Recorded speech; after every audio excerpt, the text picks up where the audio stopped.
Okay, welcome back to the Follow Along and Edit. This is part 4 of a series. If you're new here, that's fine. You can still watch and follow along. The file that we use in this video will be listed in the description below. Feel free to download and follow. If not, just watch and have a great time. In this video, we'll be talking about the fill function and clipping masks. The fill function is a destructive edit function in which you make a selection and Photoshop will examine your selection and fill that selection with similar pixels from the surrounding area. And then clipping masks are layer masks that only affect the layer immediately below the mask, not the entire image. That will make more sense once you see it happened. So let's go ahead and dive in and get started. Okay, so we're going to start with the fill function. And what we want to do, or the point of what we're going to do, is to isolate the background copy first. And what we're going to do is get rid of all of the objects that we made copies of into different layers and get it so that we have just one white or white-ish blanket. So let's go ahead and toggle the visibility of all of the other layers so that we only have the background copy layer visible. Okay, so to toggle the visibility of a layer to make it seen or unseen, you just click on the little eyes in the layer panel, and I did that real fast by clicking once and dragging up over them. Okay, and we're going to zoom in, and what I want to do is I want to get rid of the brown area on the edge of that blanket there. And you can easily do this by cropping, but then it looks kind of unnatural, or it wouldn't give us a chance to do this.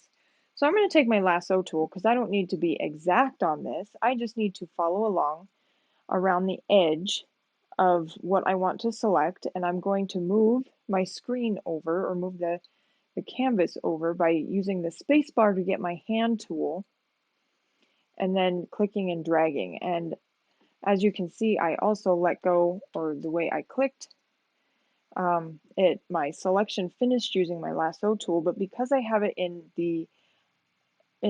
I have the selection tool in the mode to add to my selection, I can just go ahead and click and start going again.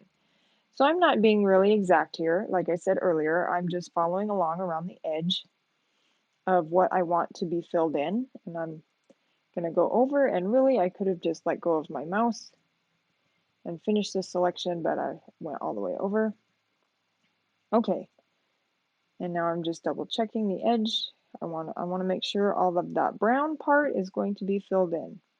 Okay, so I hit Control and 0 to get my full screen back, and I zoomed in just a little bit more.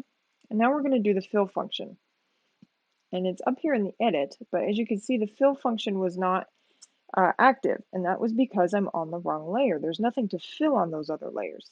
So I'm going to go to the background copy layer, go down and do fill, and it will have this pop-up box with other options as well. You can do a foreground color, background color, black, gray, I could fill it in. But I want to do content aware, which means that Photoshop is going to take a sample of what's around it and go ahead and fill it into my selection.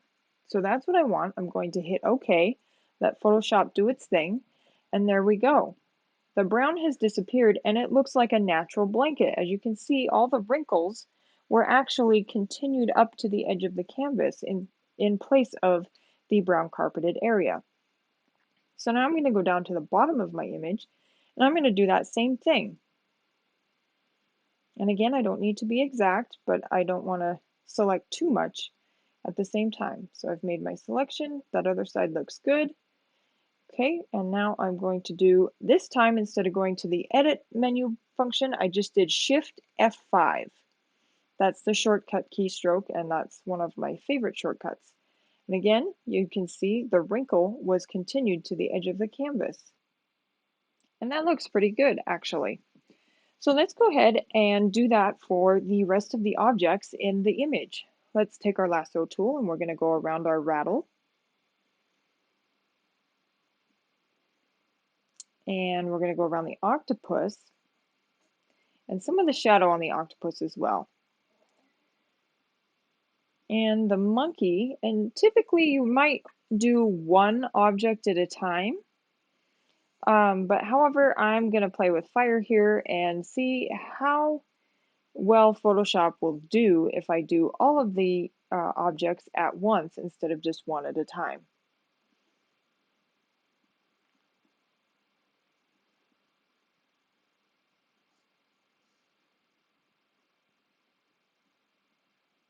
And I kind of forgot the shadow around the book as well, so I'm just going to include that.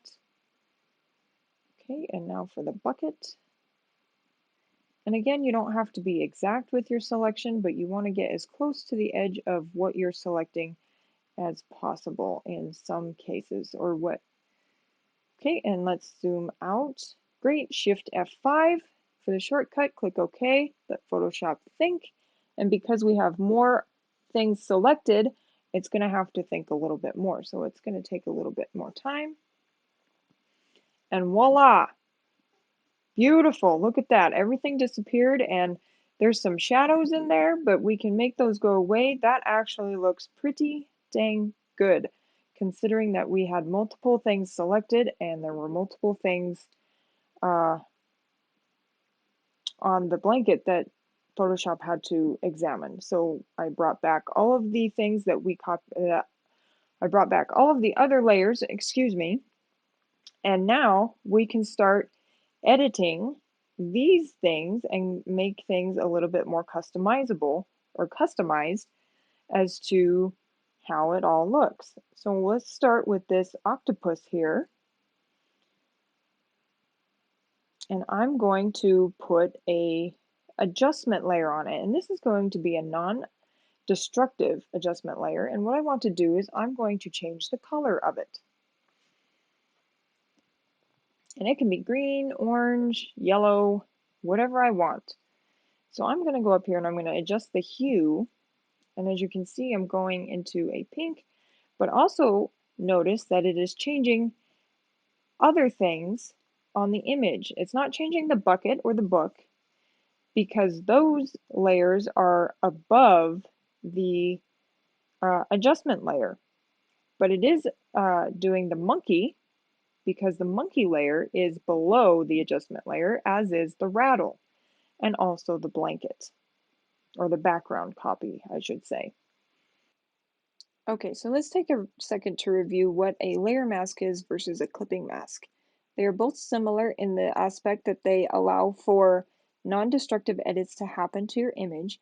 However, they differ in such a way that a layer mask will affect every layer below the mask as customized or defined by you, whereas a clipping mask will only affect the layer immediately below the mask as defined by you. So what we're going to do is a clipping mask, and you will see how this works in just a second. So let's go ahead and take a look at that. All right, so we already have the layer mask started. Let's now turn it into a clipping mask. I'm going to hover my mouse over the divider between the two layers right there, and I'm going to hold down the Alt key. And when I get that arrow, that's the indicator that that mask is going to be tied to the layer directly below it. And as you can see, now our hue and saturation edit only took place or was only applied to that octopus with no loop, just as we intended. So that clipping mask that we just made is only affecting the octopus. The monkey, the rattle, and the blanket or the background copy is no longer being affected by anything that we will change in that mask. So we can change the color of the octopus again and nothing will change. Okay, so let's go ahead and make some adjustments to the background copy or the blanket. So we're going to make a solid color uh, layer adjustment, and that's bright red. Wow, okay, let's go ahead and change that. Let's see. We'll give it just a little bit of a hue. We don't want it completely white. Oh, maybe we do. Yeah, let's go ahead and do that. Okay, so we'll click OK. We have the solid color, and because it's above the background copy, it's only going to affect that right now. So we could make it into a clipping mask, or we can just keep it as just a regular layer mask since there's nothing else going to be below it. Okay, so let's go ahead and do a hue saturation mask on the rattle. Let's see, let's change it up a little bit. There's a pink and a purple. Mm, Ooh, I like that, some red and purples. Let's go ahead and do that. And we'll decrease the saturation or bring it up. Eh, we'll leave it right there. And this, the lightness of it will affect, as you can see, the light and dark.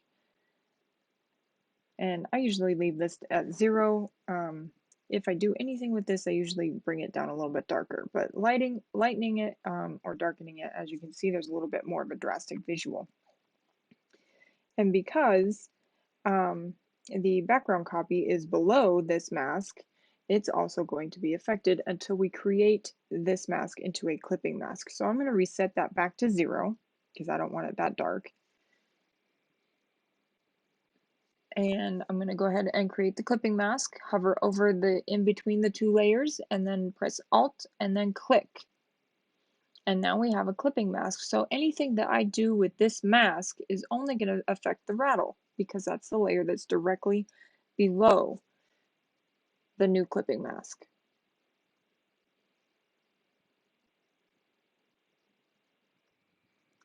Okay, so now let's take a look at the balls. We have 2 of them, and because they look exactly the same, let's go ahead and change how one of them looks.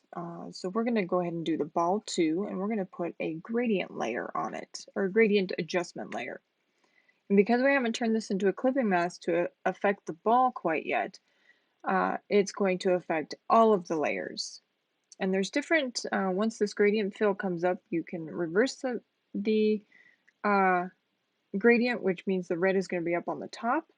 And there's different types of uh, gradients that you can make. I don't know why I can't think of that name.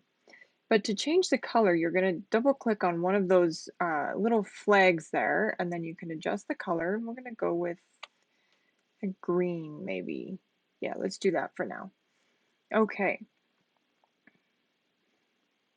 And then we're going to hit OK. And now we're going to turn it into a clipping mask. Remember, hold Alt and then hover over the in between the 2 layers. And as you can see, that now is affecting the one ball and not everything else. So we're going to go back in and we're going to adjust the colors and the gradient to make it a little bit more obvious as to that there is actually a gradient. So the bottom adjusts the color of the gradient and where the colors will be, how strong the gradient is, and the top, I believe, and I could be wrong on this because I don't use gradients very much, but the top will affect the light and darkness of the gradient. And so I'm just going to play around here and see, you know, what I like.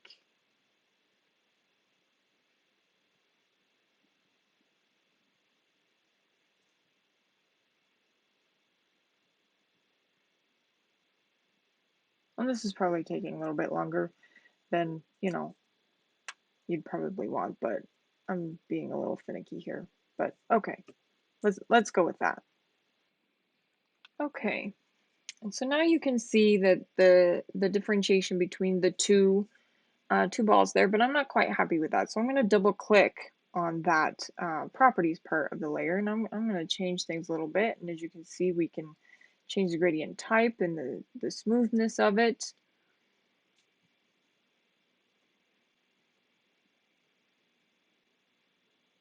We can change the angle and the scale. So the scale will change. Well, I don't exactly know how to explain it, but you can see as I move this slider what happens to it. Oh, that didn't really do anything. Oh, there we go. And sometimes changing the angle. I'm just playing around with a few things just to see how they all go, or how they all look, I should say. I think I'm gonna stick with linear, but I'm gonna change the angle on it so that it comes back to a 90 degrees, and let's go ahead and stick with that. Okay, so I've probably given you enough to play around with and enough to work with and demonstrated. Well, I don't want to overwhelm you, is my point. So we'll go ahead and end this video and continue editing in the next one. See you in part 5 for, I believe we'll be talking about layer opacities and a little bit about blending modes. Hey, thanks for watching. I hope you got something out of this video and learned a few things.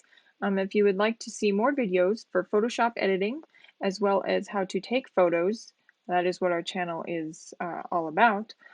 Be sure to subscribe and hit the notification bell so you can be notified when a new video is posted.